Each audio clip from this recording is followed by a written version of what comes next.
Pneumonia, फिर interstitial pneumonia है, ठीक है, और हॉस्पिटल एक्वायर्ड निमोनिया है और एस्पिरेशन निमोनिया है।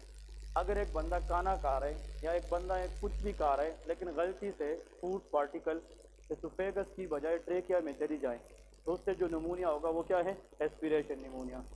मेजर सर्जरी हम एम्प्टी स्टमक पे कराते हैं, इसका वजह यह है कि बाद में क्या ना हो जाए, एस्पिरेशन निमोनिया। ये हमने सारी चीज़ें पढ़ी है, ठीक है जी। फिर नेक्स्ट पॉइंट ये था कि ऐसा निमोनिया जिसमें सिम्टम्स एब्सेंट होते हैं तो इंटरस्टिशियल निमोनिया है, इसको एटिपिकल वॉकिंग निमोनिया भी कहते हैं, और इसका लीडिंग काज माइकोप्लाज्मा है। क्या है, माइकोप्लाज्मा। फिर निमोनिया के कुछ स्टेजेस होते हैं लेकिन वो फिर इंटरनल मेडिसिन में आते हैं कि लोबार निमोनिया में स्टेज ऑफ कंजेशन होता है, रेड हेपेटाइजेशन क्या है, ग्रे हेपेटाइजेशन क्या है, रिजोल्यूशन क्या है, लेकिन वो बाद में क्लिनिकल में आते हैं।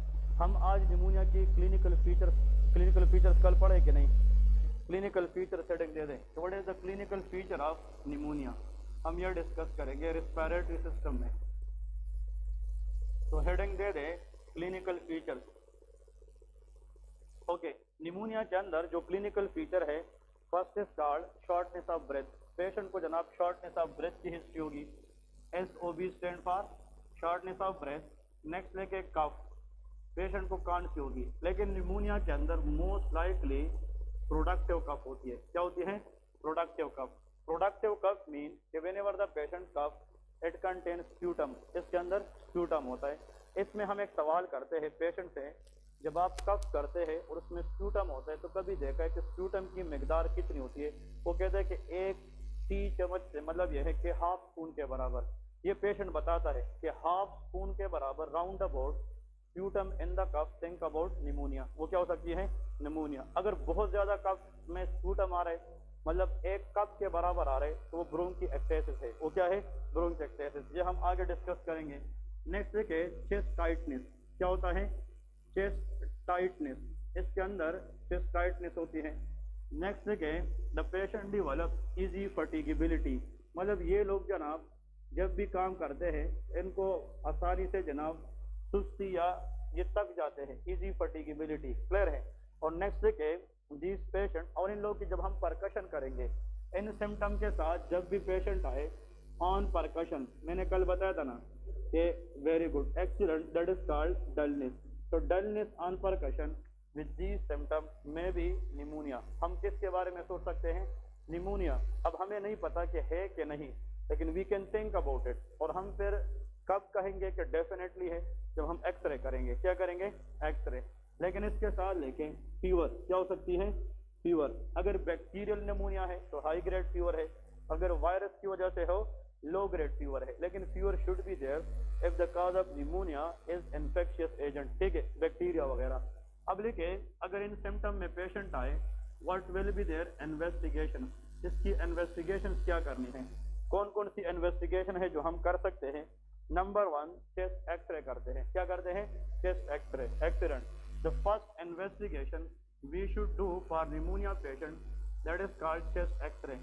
MCQs में याद रखें कि चेस्ट एक्सरे के ऊपर जो लीजन हमें नजर आती है उसको कहते हैं कंसोलिडेशन ऑफ लंग्स। क्या कहते हैं, कंसोलिडेशन। कंसोलिडेशन का मतलब डॉट, मतलब कि लंग्स के ऊपर सॉलिड डॉट जो है ना हमें नजर आती है। और ये जो कंसोलिडेशन का देखना है ये हमारे डॉक्टर का काम नहीं, ये रेडियोलॉजिस्ट बताएगा। कौन बताएगा, रेडियोलॉजिस्ट।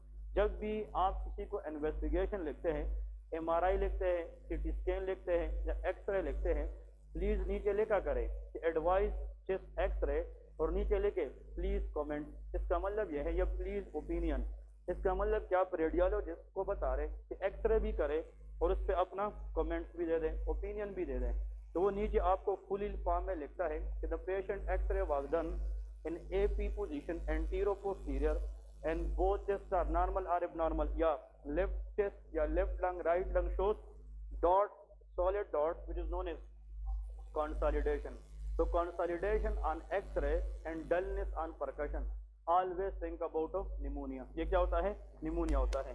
नेक्स्ट लिखे another sputum culture कर सकते हैं। क्या कर सकते हैं, sputum culture। इसका मतलब ये है कि जो sputum प्रोडक्टिव कफ में होता है उससे हम थोड़ा सा जनाब इस तरह थोड़ा सा जनाब उसका एक सैंपल लेते और कल्चर के लिए लेबोरेटरी भिजवाते और 48 घंटे के बाद उसका रिजल्ट आता है और हमें बताते हैं कि निमोनिया का काज क्या है। इसमें लिखे to know the type of bacteria, bacteria को मालूम करने के लिए। और अगर हमें बैक्टीरिया का पता नहीं है कि स्टेफाइलोकोकस है या स्ट्रेप्टोकोकस है, तो हम उसके खिलाफ प्रॉपर ट्रीटमेंट स्टार्ट नहीं कर सकते, क्योंकि हर बैक्टीरिया के लिए अपने एंटीबायोटिक है। तो हाउ यू विल नो कि विच बैक्टीरिया इज काज निमोनिया, उसके लिए क्या करते हैं, स्प्यूटम कल्चर करते हैं। यहाँ पे लेके टू नो द काज, ये हम काज के लिए करते हैं। To know the cause of bacteria, cause of microorganism, या टू नो द काज आप लोग लिखे that for this we can do sputum culture. और काज से मुराद माइक्रोबियल एजेंट है। क्या चीज है, माइक्रोबियल एजेंट। इसमें बैक्टीरिया वगैरह या वायरस वगैरह भी आ सकते हैं। अब लेके अगर एक पेशेंट है उसको निमोनिया डायग्नोज हो जाए, तो next what should you do in the treatment. सबसे पहले तो लिखे इन पेशेंट के अंदर डिस्निया होता है, ऑक्सीजन की कमी होती है, तो बाहर से हम क्या प्रोवाइड करेंगे, ऑक्सीजन। तो लेके सप्लीमेंटल ऑक्सीजन, हम क्या देंगे, सप्लीमेंटल ऑक्सीजन। लेकिन ये हर निमोनिया पेशेंट को नहीं, जिन पेशेंट में रेस्पिरेटरी डिस्ट्रेस है, या जिन लोगों के अंदर डिस्निया है, या जिन लोगों में रेस्पिरेटरी रेट ज्यादा है, it mean the patient is compromising from oxygen, उसको ऑक्सीजन नहीं मिल रही, तो हम बाहर से एज अ सप्लीमेंट क्या देंगे, ऑक्सीजन देंगे। ऑक्सीजन देंगे, बॉडी को ऑक्सीजन मिलेगी, तो shortness of breath, chest tightness, ये सिम्टम खुद बहुत क्या हो जाएंगे, डिक्रीज हो जाएंगे। चेस्ट पेन या चेस्ट टाइटनेस भी पेशेंट फील करता है, उसके लिए हम एनाल्जेसिक देते हैं। कहते हैं एनाल्जेसिक। नेप्रोक्सिन का नाम सुना है कि नहीं, नेप्रोक्सिन या नेप्राक्स के नाम से टैबलेट आती है, बेस्ट फॉर चेस्ट टाइटनेस। ठीक है, मतलब ये जो रिब्स वगैरह होती है, छाती के दर्द में नेप्रोक्सिन भी दे सकते हैं। अगर इसमें अकड़ो फील होता है, स्पाज़म फील होता है, तो फिर मोवेक्स के नाम से टैबलेट आती है, या मोबैक के नाम से टैबलेट आती है, वो रिलैक्सेंट है। वो क्या है, रिलैक्सेंट है, तो वो भी दे सकते हैं। लेकिन analgesic is given to decrease chest pain, किसके लिए, चेस्ट पेन। साथ में जनाब आप लोग को ये पता होना चाहिए इस पेशेंट के अंदर कफ है कि नहीं, उसके लिए हम क्या देंगे, कफ सप्रेसेंट देंगे। मतलब ये है, यहाँ पे एक वर्ड लिखता हूँ जो सबके लिए नया होगा, इसको कहते हैं, व्हाट इज दिस, एंटी टूसेसिव। ठीक है, एंटी टूसेसिव का मतलब वो एजेंट्स होते हैं जो कफ को कंट्रोल करते हैं। क्लियर है कि नहीं, तो एंटी टूसेसिव एजेंट। अब देखें, ये वो ड्रग है जो कफ को सप्रेस करते हैं। आप लोगों ने एसिफाइल सिरप का नाम सुना है कि नहीं, या हाइड्रोलिन का नाम सुना होगा, या पल्मोनोल का नाम सुना होगा। ये सारे के सारे किस में यूज होते हैं, कफ में। या कफ रिलीफ सिरप आता है, ठीक है, हर्बल कफ रिलीफ सिरप आता है। अब कफ के बारे में दो चीज याद रखें, ये घर में भी काम आती है, पब्लिक में भी काम आती है।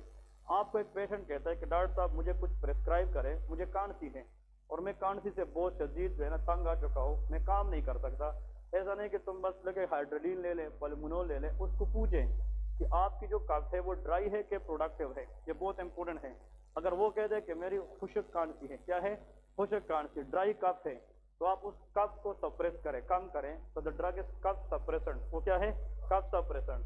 अगर पेशेंट कहे कि मुझे कफ में स्प्यूटम आ रहे हैं, इसका मतलब इसकी जो एयरवे है उसमें क्या है, म्यूकस है, स्प्यूटम है, तो ऐसा ड्रग दे कि जिससे आप कफ सप्रेस करें या म्यूकस को बाहर निकाले। म्यूकस बाहर निकलेगा तो एयरवे क्या हो जाएगा, खुल जाएगा और सांस लेने में दुश्वारी कम हो जाएगी। उस ड्रग को हम कहते हैं कफ एक्सपेक्टोरेंट। क्या कहते हैं, कफ एक्सपेक्टोरेंट। तो कफ एक्सपेक्टोरेंट हाइड्रोलिन भी है, पल्मोनोल भी है। ठीक है, आप लोग हाइड्रोलिन, पल्मोनोल इस तरह की सिरप देखे, उसके नीचे डब भी पहले का होगा कफ एक्सपेक्टोरेंट, कुछ पहले का होगा कफ सप्रेसेंट। तो ड्राई कफ में कफ सप्रेसेंट देते हैं और प्रोडक्टिव कफ में कफ एक्सपेक्टोरेंट देते हैं। क्लियर है कि नहीं, ये आगे हम फार्माकोलॉजी में पढ़ेंगे। और आखिर में लेके जनाब एंटीबायोटिक्स, क्या देते हैं, antibiotics if the cause is bacteria. अगर कल्चर ने यह बता दिया कि जो निमोनिया है वो बैक्टीरिया की वजह से है, तो उस बैक्टीरिया को कंट्रोल करने के लिए हम स्पेसिफिक क्या देंगे, एंटीबायोटिक। लेकिन निमोनिया में आजकल हॉस्पिटल में जो ज्यादातर एंटीबायोटिक यूज होता है वो सेफ्ट्राइक्सोन है। क्या है, सेफ्ट्राइक्सोन, ये नाम सुना है कि नहीं। This is broad spectrum antibiotic. Broad spectrum mean ये बहुत सारे बैक्टीरिया को कवर कर सकता है और इससे पेशेंट को क्विकली रिलीफ मिलता है। क्या मिलता है, quickly relief. And this antibiotic is bactericidal. ये क्या होता है, बैक्टीरिसाइडल। ये इसके सामने लेके, व्हाट इज बैक्टीरिसाइडल, इसका मतलब ये है, बैक्टीरिया का मतलब क्या है, बैक्टीरिया, साइडल का मतलब किलिंग, ये डायरेक्ट बैक्टीरिया को किल करती है। इसका मतलब ये है the antibiotic which kill bacteria directly, that is called bactericidal. तो सेफ्ट्राइक्सोन इज बैक्टीरिसाइडल। क्लियर है? ये रोसेप के नाम से इंजेक्शन में भी आती है, 1 ग्राम इंजेक्शन, ऑक्सीडिल के नाम से भी आती है, ये सारे के सारे सेफ्ट्राइक्सोन है। ठीक है जी।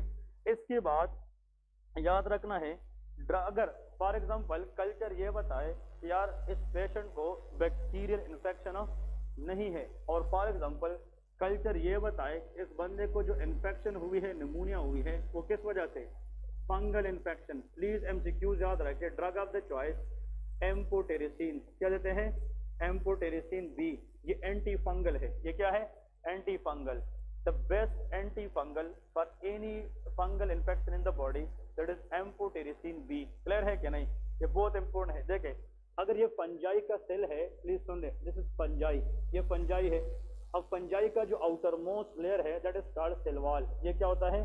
Cell wall. जिस तरह बैक्टीरिया में होता है, लेकिन इस सेल वॉल के अंदर, इधर देखें, इस सेल वॉल के अंदर क्या होता है? ये जो सेल वॉल है फंजाई का, ये इस फंजाई को बाहर से प्रोटेक्शन देती है। अगर हम इस कमरे के दीवारों को तोड़ें तो उसकी प्रोटेक्शन खत्म हो जाएगी। इसका मतलब ये है, ये जो एम्फोटेरिसिन है, इसमें एम्फो मीन पोर, पोर का मतलब ये है होल। ये जो एम्फोटेरिसिन है ये फंजाई के अंदर सेल वॉल में क्या क्रिएट करता है? होल, पोर करता है। तो अनवांटेड मटेरियल बाहर से फंजाई को जाएगी और एसेंशियल सब्सटेंसेस फंजाई से बाहर आएगी। तो can fungi survive? No. The drug which can create hole in the cell wall of fungi and kill that fungi, that is called amphotericin B. लेकिन एमसीक्यूज ये है कि amphotericin B is not indicated to a patient who has chronic renal failure. ये बहुत important है। तो जब भी एम्फोटेरिसिन बी देते हैं तो याद रखें, पूछा जाए कि आपको गुर्दे का मसला तो नहीं है, क्योंकि amphotericin B can cause nephrotoxicity. ये क्या करा सकती है? नेफ्रोटॉक्सिसिटी। ये हम इंजेक्शन में देते हैं।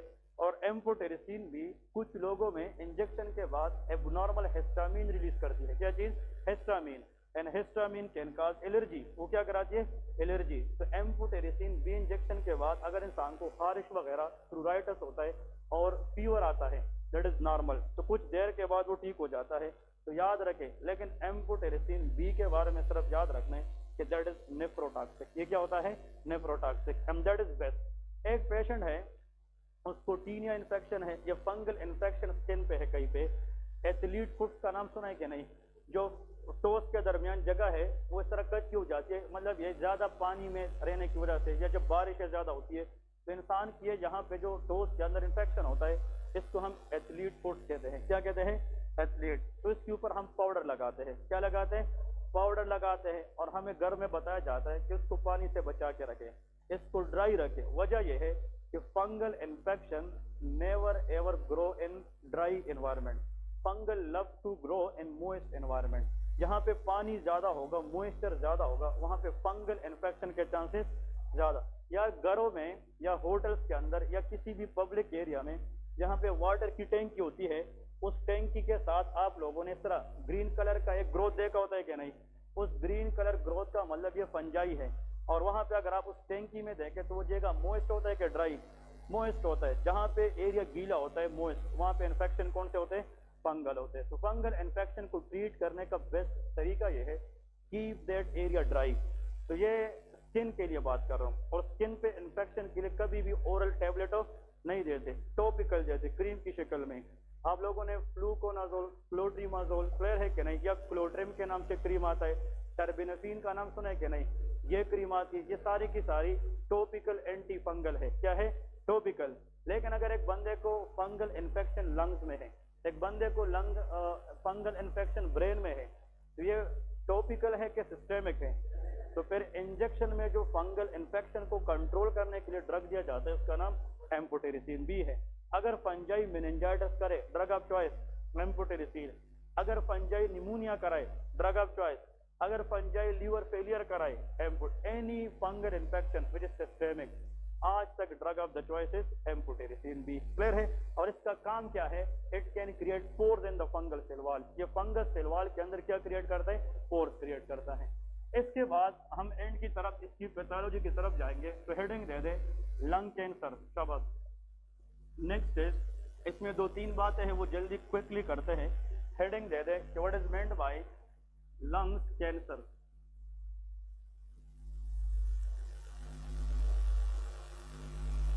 शाबाश। NLE या NAB में लंग कैंसर से 3 या 4 क्वेश्चन आते हैं, ठीक है, क्योंकि this is not ignored in the exam. Why? The reason is this is the most common cause of death in all over the world regarding cancer. अगर कैंसर में कोई बंदा मर सकता है ज्यादातर तो वो किस कैंसर में होता है? Lung cancer. क्योंकि इसके दो वजूहात है। एक तो लंग कैंसर के जो पेशेंट इनिशियली होते हैं दे हैव नो सिम्टम, इसके सिम्टम्स नहीं होते। तो अगर एक पेशेंट में सिम्टम नहीं है can they visit to the clinic? No. लेकिन जब इसके सिम्टम आते हैं तब तक कैंसर बॉडी में क्या हो चुका है? फेल। तो जब बॉडी में स्प्रेड हो चुका हो तो फिर रिकवरी के चांसेस कम होते हैं। तो this cancer asymptomatic early in the symptom but later it become symptomatic, तो फिर recovery chances is very low. Number 2, इस कैंसर को डायग्नोज करने के लिए स्क्रीनिंग टेस्ट नहीं है। क्या नहीं है? स्क्रीनिंग। तो अगर एक कैंसर को हम स्क्रीन नहीं कर सकते, अर्ली डायग्नोज नहीं कर सकते, तो वो फिर कब डायग्नोज होगा? Very late. और जब एक हम कहते हैं ना डॉक्टर ने जवाब दे दिया कि आप इस बीमारी के अंदर बहुत लेट आए हैं, अभी रिकवरी के चांसेस बहुत कम हैं। क्लियर है? उनमें से क्या है? लंग कैंसर है। पहले तो लिखे कि लंग कैंसर की डेफिनेशन क्या है। इसमें लिखे अनकंट्रोल्ड पुअर प्रोलिफरेशन। प्रोलिफरेशन का मतलब मल्टीप्लिकेशन।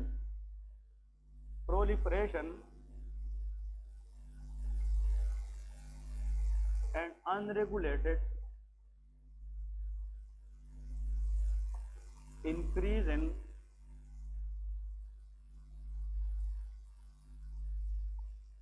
numbers of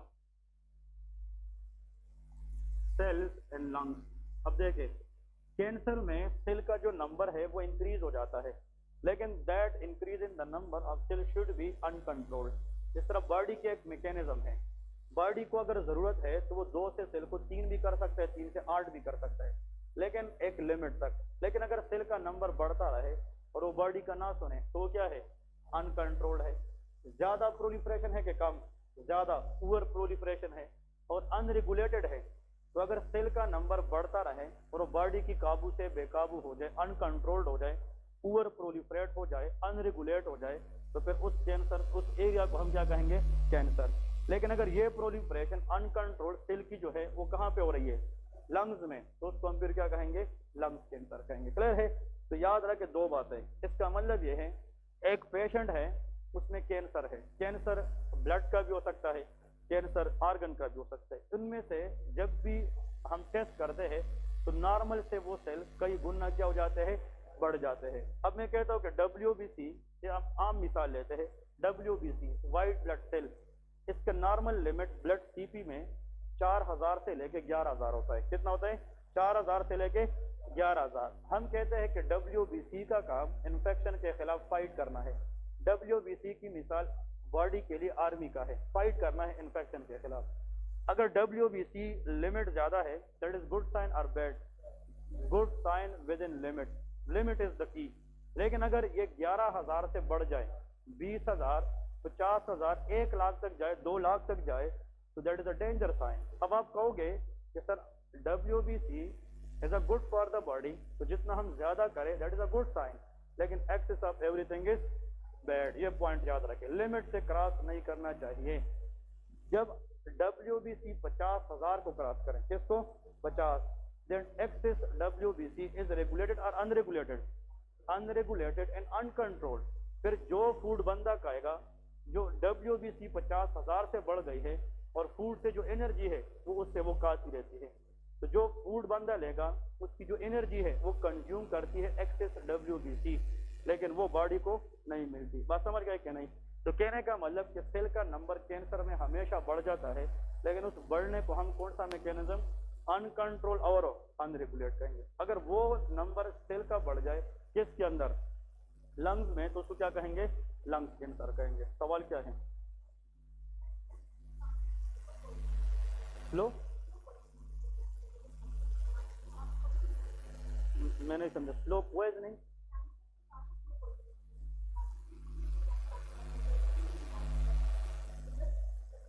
आपका मतलब स्लो ग्रोइंग।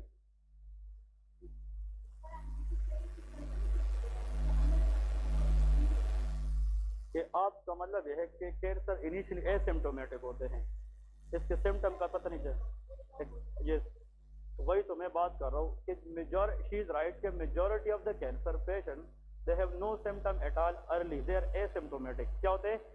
और अगर आएंगे भी एक कैंसर, यार मैं गाँव में रिसेंटली आप लोग को एक मैंने केस बताया था कि एक पेशेंट था, वो बिल्कुल ठीक था नॉर्मल से, लेकिन सिर्फ उसकी जो घर वाली है उसने सिर्फ नोट किया है कि 1-2 दिन से थोड़ा सा जनाब लेजी है। मैंने जाकर उसकी ब्लड सीपी कराई और उसका WBC काउंट 1,98,000 आया।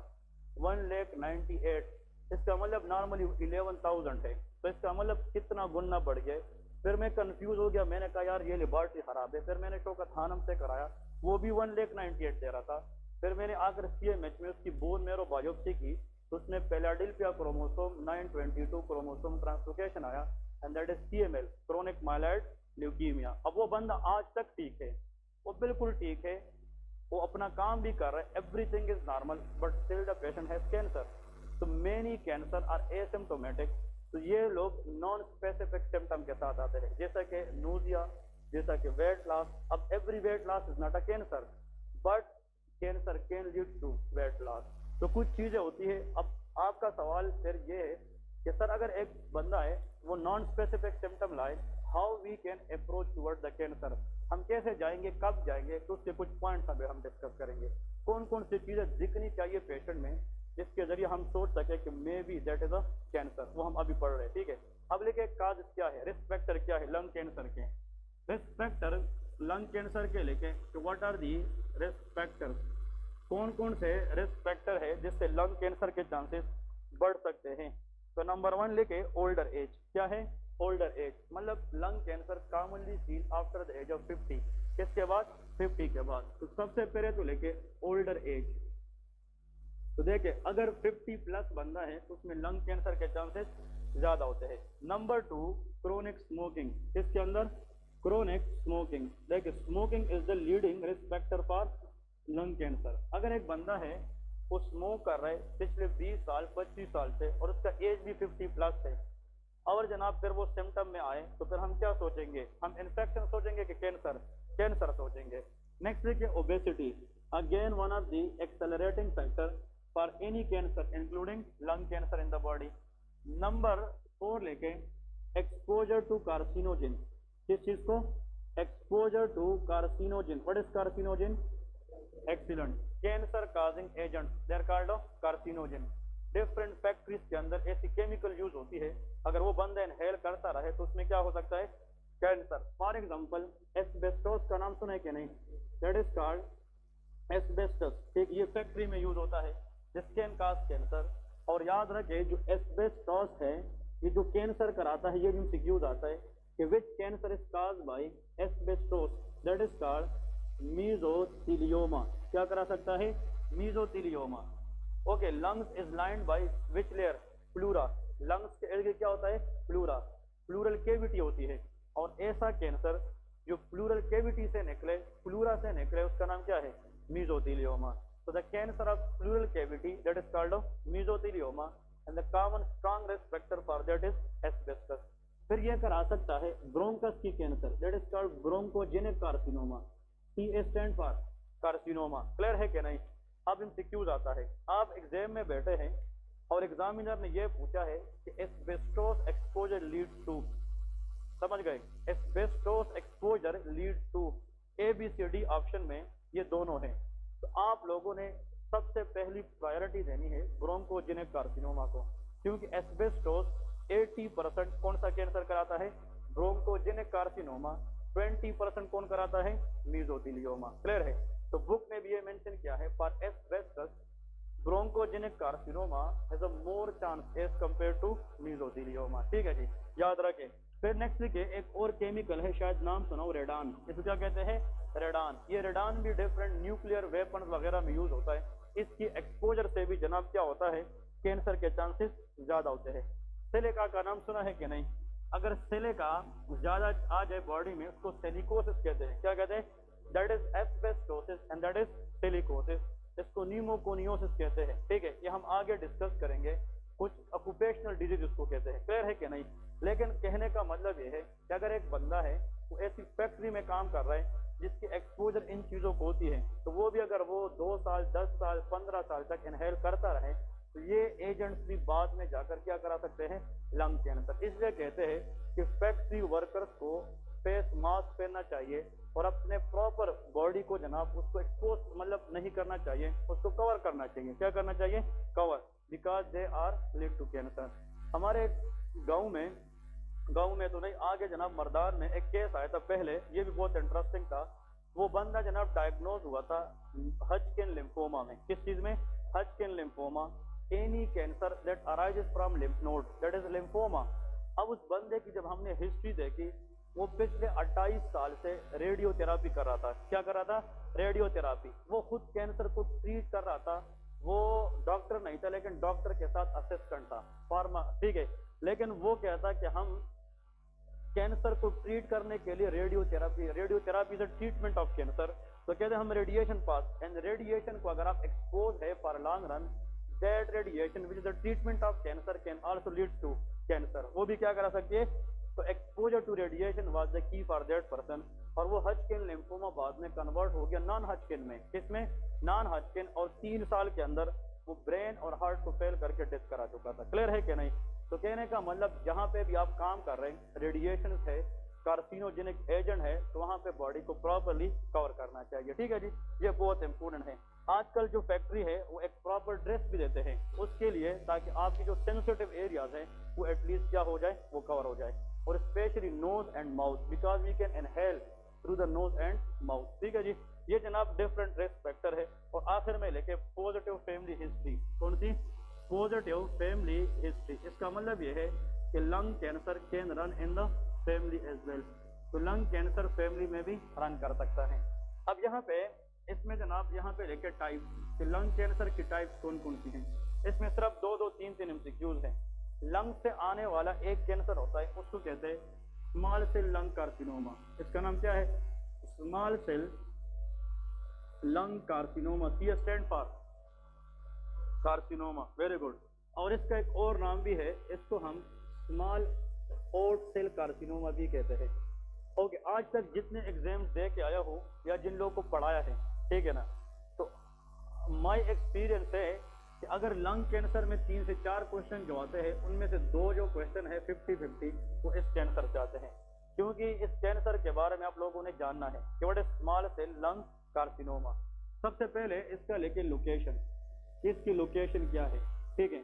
नंबर 1 लेके यहाँ पे अगर हम लंग्स को देखें, for example this is lungs. अब देखिए ये जो है ये लंग्स की पेरिफेरी है। क्या है, पेरिफेरी, मार्जिन से। और ये लंग का क्या है, सेंटर।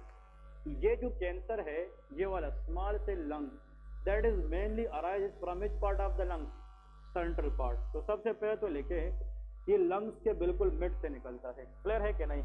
मेजॉरिटी लोगों में देखा गया है कि small cell lung carcinoma arises from which part of the lung, centre part. जिस तरह यार सेल होता है ना, सेल, तो सेल के अंदर न्यूक्लियस का नाम सुना है कि नहीं।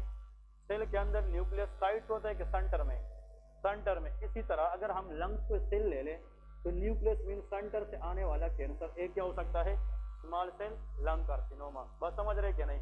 नंबर 2 लिखे strong R stand for risk factor. Small cell lung carcinoma का स्ट्रॉन्ग रिस्क फैक्टर है क्रोनिक स्मोकिंग। वो क्या है, क्रोनिक स्मोकिंग। यहाँ पे लेके तो जो लोग ज्यादा स्मोक करते हैं और ज्यादा टाइम तक करते हैं और वो अपनी न्यूट्रिशन का ख्याल भी ना रखे, इसका मतलब ये है। हाँ, एक और केस बताने लगा हूँ कि ये असल में हमारे रिलेटिव्स के अंदर है। उस बंदे का उम्र है 76 या 75, लेकिन still he run daily basis 2 to 3 kilometre, 76-75।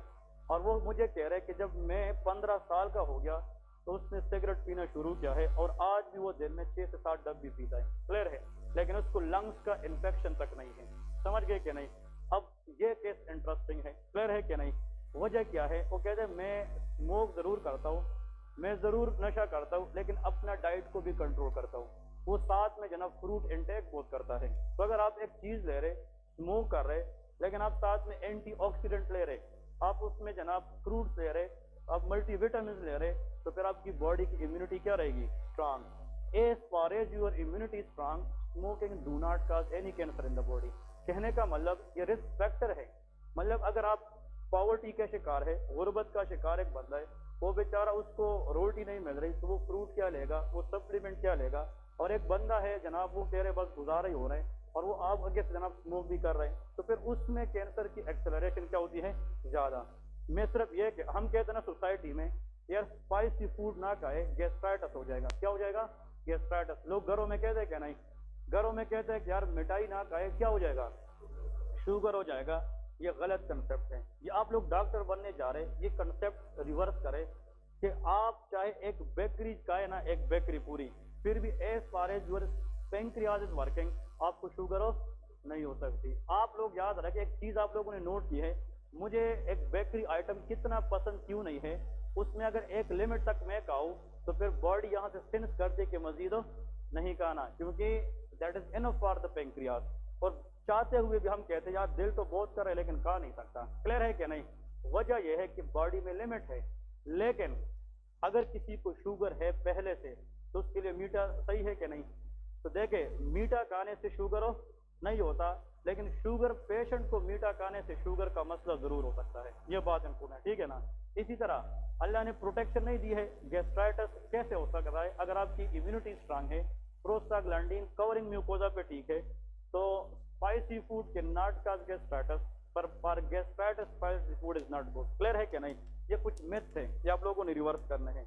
लेकिन गाँव में इन लोगों के साथ जितना आप लोग कहेंगे वो कहेंगे नहीं नहीं ऐसा नहीं है। आपने 2-3 वर्ड क्या सीखे कि आपने पूरा जो है ना उन लोग के साथ आर्गू नहीं करना है। गांव में जो लोग क्लास 8 या 9 फेल कर चुका है वो भी कह रहे डिस्प्रिन ले ले, एमोक्सिसिलिन ले ले, ठीक है ना, वो अपने डॉक्टर्स होते हैं, वो आपको नहीं मानते। ऐसा है कि नहीं? वैसे है ऐसे लोग के नहीं मिलते हैं गांव में, वो पूरी जिंदगी मिलते रहेंगे। क्लियर है कि नहीं? इसका मतलब यह है उन लोगों के साथ आर्गू नहीं करना है, उन लोगों को बस सर्जन का दर्जा देना है। क्लियर है कि नहीं? कि ठीक है। ओके, नेक्स्ट पॉइंट लेके, smoking is the key for which cancer? Small cell lung carcinoma. Very important लेके, metastatic capability. What is metastatic?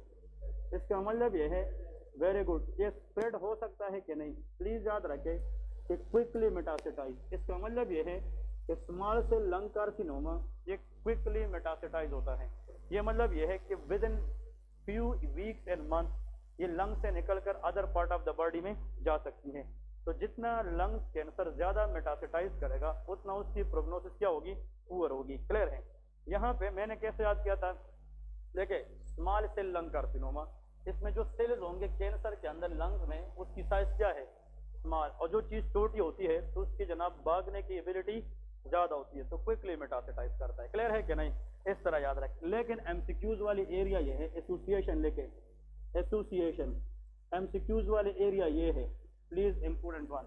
Number 1 के एग्जामिनर ये पूछेगा कि ऐसा लंग कैंसर बताए जिसमें एक्टोपिक एडीएच हार्मोन बनता है। क्या बनता है? Ectopic ADH production. ADH stand for, ADH is a hormone which help in the retention of water from the kidney। मतलब ये ऐसा हार्मोन है, ये न्यू स्टूडेंट आगे पढ़ाऊंगा, कि ऐसा हार्मोन जो वाटर को बॉडी में रिटेन करे उसका नाम क्या है? ADH है, एंटी डायूरेटिक हार्मोन। क्लियर है? अब देख इस मौसम में देखे, अगर एक बंदा है वो पानी नहीं पीता तो मतलब स्वेटिंग तो हो रही है ना, तो बॉडी का कंटेंट बॉडी में क्या हो रहा है? वो फ्लूइड का कम हो रहा है, तो we are maybe dehydrated. लोग होते हैं इन दिनों में क्या नहीं। अब डिहाइड्रेशन में जब फ्लूइड इनटेक बॉडी का कम हो जाए, बात समझ गए, तो हमारी यहाँ पे ब्रेन में ग्लैंड है जिसका नाम है पिट्यूटरी ग्लैंड। क्या है? पिट्यूटरी ग्लैंड, नाम सुना है? जिसको master gland of the body कहते हैं। वो एक हार्मोन रिलीज करता है, उसका नाम क्या है? ADH है। और ADH जो है ये किडनी में जाकर क्या करता है? जो वाटर है उसको रिटेन करता है और यूरिन वॉल्यूम को कम करते हैं। तो इन दिनों में चाहे हम जितना भी पानी ज्यादा पिए एज कम्पेयर टू सर्दियों के मौसम में यूरिन की फ्लो कम होती है, क्योंकि जो वाटर हम ले रहे हैं वो बॉडी कंज्यूम कर रही है, हमारी बॉडी को वाटर की जरूरत ज्यादा होती है। बात इस तरह है कि नहीं? अब याद रखें कि डिहाइड्रेशन को बचाने के लिए बॉडी की वाटर बैलेंस मेंटेन करना किस हार्मोन का काम है? ADH है। ये कहाँ से आता है? लेकिन अगर ये लंग से आना शुरू करे, कहाँ से? तो ये नॉर्मल है कि एबनॉर्मल? एबनॉर्मल के लिए जो वर्ड यूज होता है पैथोलॉजी में, इसको एक्टोपिक कहा जाता है। क्या कहा जाता है? एक्टोपिक। तो normally ADH come from the lung, but अगर फ्रॉम पिट्यूटरी ग्लैंड, लेकिन अगर ये एबनॉर्मली कहाँ से आना शुरू करे? तो इसको एक्टोपिक एडीएच प्रोडक्शन कहते हैं। तो यहाँ पे याद रखें, आज इस पेशेंट में स्मॉल सेल लंग कार्सिनोमा में एडीएच ज्यादा होगा कि कम? ज्यादा, तो रिटेंशन ऑफ वाटर ज्यादा होगा, तो यूरिन वॉल्यूम कम ना होने के बराबर, इसको हम कहते हैं ओलिगूरिया। क्या कहते हैं? ओलिगूरिया, डिक्रीज यूरिनेशन, क्योंकि एडीएच का काम वाटर रिटेंशन है, तो यूरिन को कम करेगा, ओलिगूरिया होगा। नेक्स्ट लिखे यहाँ पे, अगर यूरिन में वाटर की मिकदार कम हो जाए तो यहाँ पे बर्निंग सेंसेशन होगी कि नहीं? बर्निंग सेंसेशन इन यूरिन, ठीक है, in urine, burning sensation in urine. और दूसरी बात, यहाँ पे ये सिर्फ वाटर को रिटेन करता है, ये बहुत इंपॉर्टेंट बात है। अगर हम ज्यादा वाटर को रिटेन करें तो सोडियम का लेवल बॉडी में क्या हो जाएगा? कम हो जाता है। पहले जनाब सोडियम के लिए जो वाटर था वो तो नॉर्मल है, अब ये एडीएच ज्यादा वाटर ले आ रहा है, तो उस वाटर की बनिस्बत सोडियम क्या हो जाएगा? कम। इसको हम कहते हैं डाइल्यूशनल हाइपोनेट्रीमिया। क्या कहते हैं? हाइपो का मतलब क्या है? Decrease, natremia mean blood level of sodium. Clear है? अब इधर देखिए, ये जो एडीएच है ये नॉर्मल आ रहा है कि एबनॉर्मल? इधर देखिए, ये सिंड्रोम कराएगा, डिजीज कराएगा, एस फॉर सिंड्रोम। ये अप्रोप्रिएट आ रहा है कि इनअप्रोप्रिएट? इनअप्रोप्रिएट। और कौन सी चीज की बात हो रही है? एडीएच। इस कंडीशन को हम SIADH कहते हैं, syndrome inappropriate anti diuretic hormone. तो एग्जामिनर अगर आप लोगों से ये पूछे, सुन ले, अब आप लोग कहोगे कि सर इसका इम्प्लीमेंटेशन क्या है, आप लोगों ने आंसर करना है। एक पेशेंट है, इसका उम्र 60 साल है, कितना है? 60 साल, और 30 साल से स्मोक कर रहा है, और वो बाद में जनाब प्रेजेंट कर चुका है चेस्ट टाइटनेस के साथ, शॉर्टनेस ऑफ ब्रेथ, और एक बहुत इंपॉर्टेंट बात, फ्रेश ब्लड इन द कफ।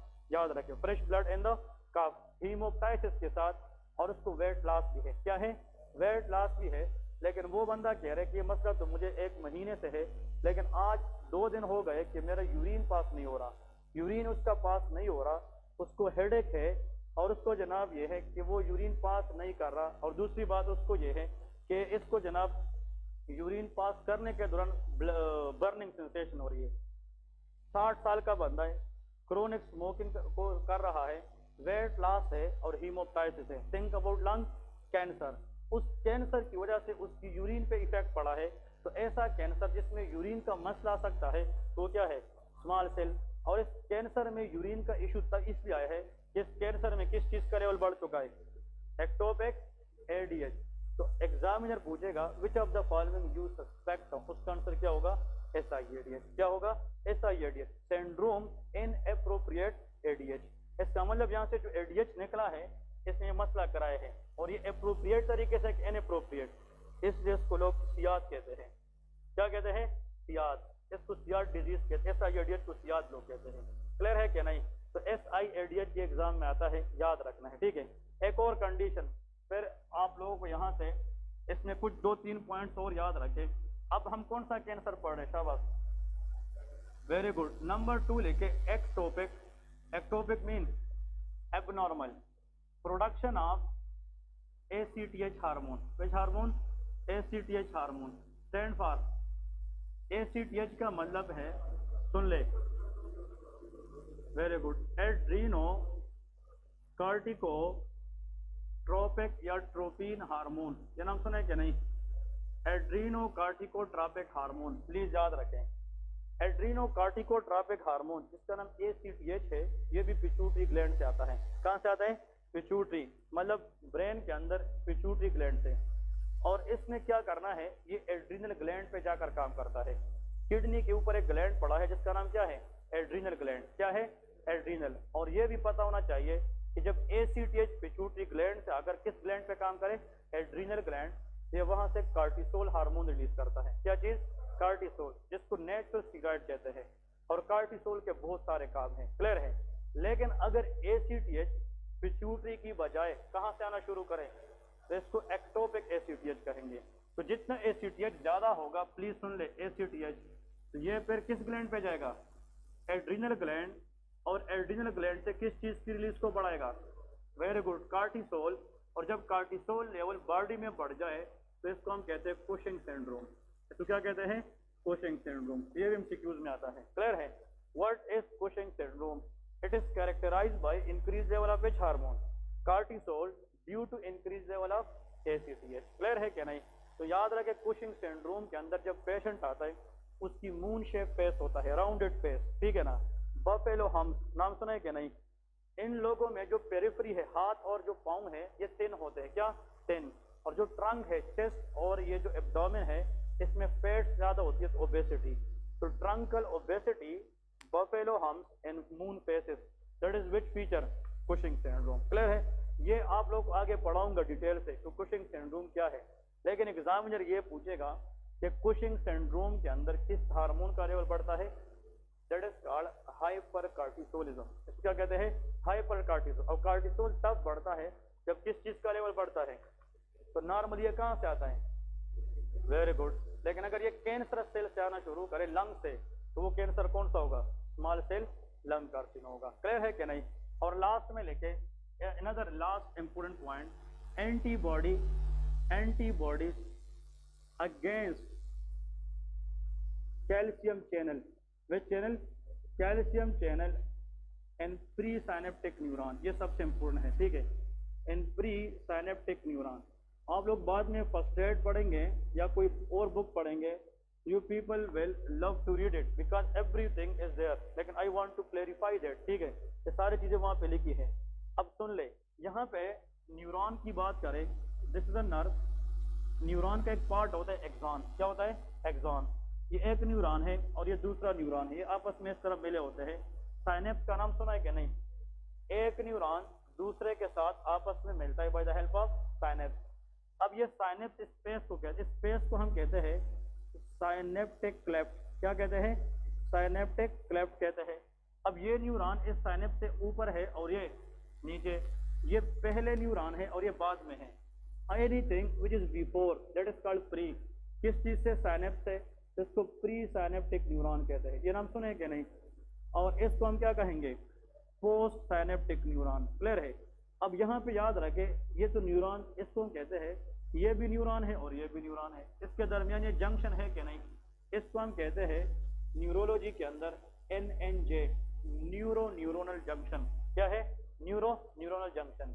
लेकिन मैं अगर यहाँ पे इस तरह फॉर एग्जाम्पल इस हाथ को इस तरह मूव करता हूँ तो आई कैन सेंस यहाँ पे कुछ हो रहा है। वजह यह है कि मैं न्यूरॉन को नहीं टच कर रहा, मैं मसल को टच कर रहा हूँ, क्योंकि हर मसल को अपनी न्यूरॉन्स आई है। क्या है? न्यूरॉन। अगर हम ऐसा करें कि ये न्यूरॉन ले ले और ये क्या चीज ले ले? मसल। कि भाई बॉडी की अगर हम बात करें तो हर मसल के साथ अपना क्या अटैच है? न्यूरॉन। तो इसको हम कहेंगे न्यूरोमस्कुलर जंक्शन। इसको क्या कहेंगे? न्यूरो।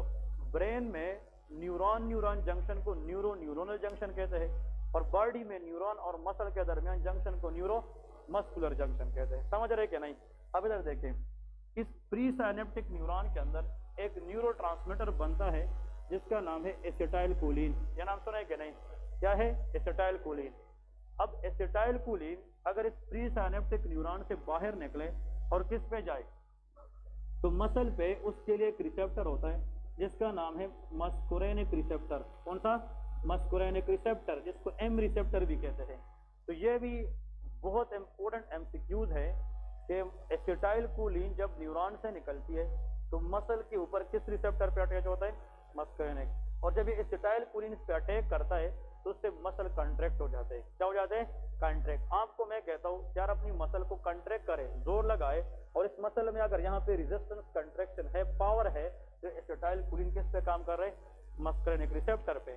और अगर मसल फ्लॉपी हो जाए, रिलैक्स हो जाए और बंदा उसको चाहते हुए भी कंट्रैक्ट नहीं कर सकते, तो किस चीज का काम खराब है? एसिटाइलकोलिन। अब याद रखें इंपॉर्टेंट पॉइंट। अब हम जा रहे हैं इस तरफ, फॉर एग्जाम्पल रास्ते में सामने से कोई बॉल वगैरह आ रही है, कोई चीज आ रही है और आपने एकदम देखा, तो आप क्विक रिएक्शन में अपने आप को प्रोटेक्ट कर दे, तो मसल अगर बिल्कुल रिलैक्स पड़े होंगे तो आप लग जाएंगे। इस तरह बूढ़े लोग होते हैं उसकी रिलैक्सिबिलिटी ज्यादा होती है तो वो प्रोटेक्शन कम कर दे। जवान बंदा होता है वो जल्दी क्विक उसको स्टॉप कर देता है, क्योंकि हमारी मसल रिफ्लेक्शन स्ट्रांग है। और वो किस वजह से? Acetylcholine, because of which receptor? Muscarinic. अब इधर देखें, ये जो एसिटाइलकोलिन है इसको रिलीज करना पड़ेगा साइनेप्टिक किस में? क्लेफ्ट में। किस में? Synaptic cleft. और फिर जाकर ये काम किस में करेगा? मस्कुरेनिक। तब मसल क्या होगी? कंट्रैक्ट होगी। लेकिन इस एसिटाइलकोलिन को प्री साइनेप्टिक न्यूरॉन से, ये बहुत इंपॉर्टेंट बात है, रिलीज करने के लिए यहाँ पे जनाब बाहर से एक बंद आएगा और वो क्या है, वो कैल्शियम है। वो क्या है, calcium. Calcium is very high outside the neuron. Calcium का लेवल न्यूरॉन में नहीं, न्यूरॉन से बाहर ज्यादा होता है, एक्स्ट्रा सेलुलरली। अब सुन ले, ब्रेन को पता चलता है कि क्या चीज रिलीज करना है, एसिटाइल कोलिन। तो ब्रेन क्या करता है, प्री साइनेप्टिक न्यूरॉन की जो मेम्ब्रेन में चैनल है इसको खोल देते हैं और यहाँ से क्या आना शुरू करता है, और this calcium drag acetylcholine to release it and act on the muscular receptor. Clear है? ओके, अगर मैं ये सवाल पूछूं आप लोगों से, अब माशाल्लाह इतने आप लोग हो चुके हैं, what is the function of calcium in the body? Calcium का एक काम क्या है?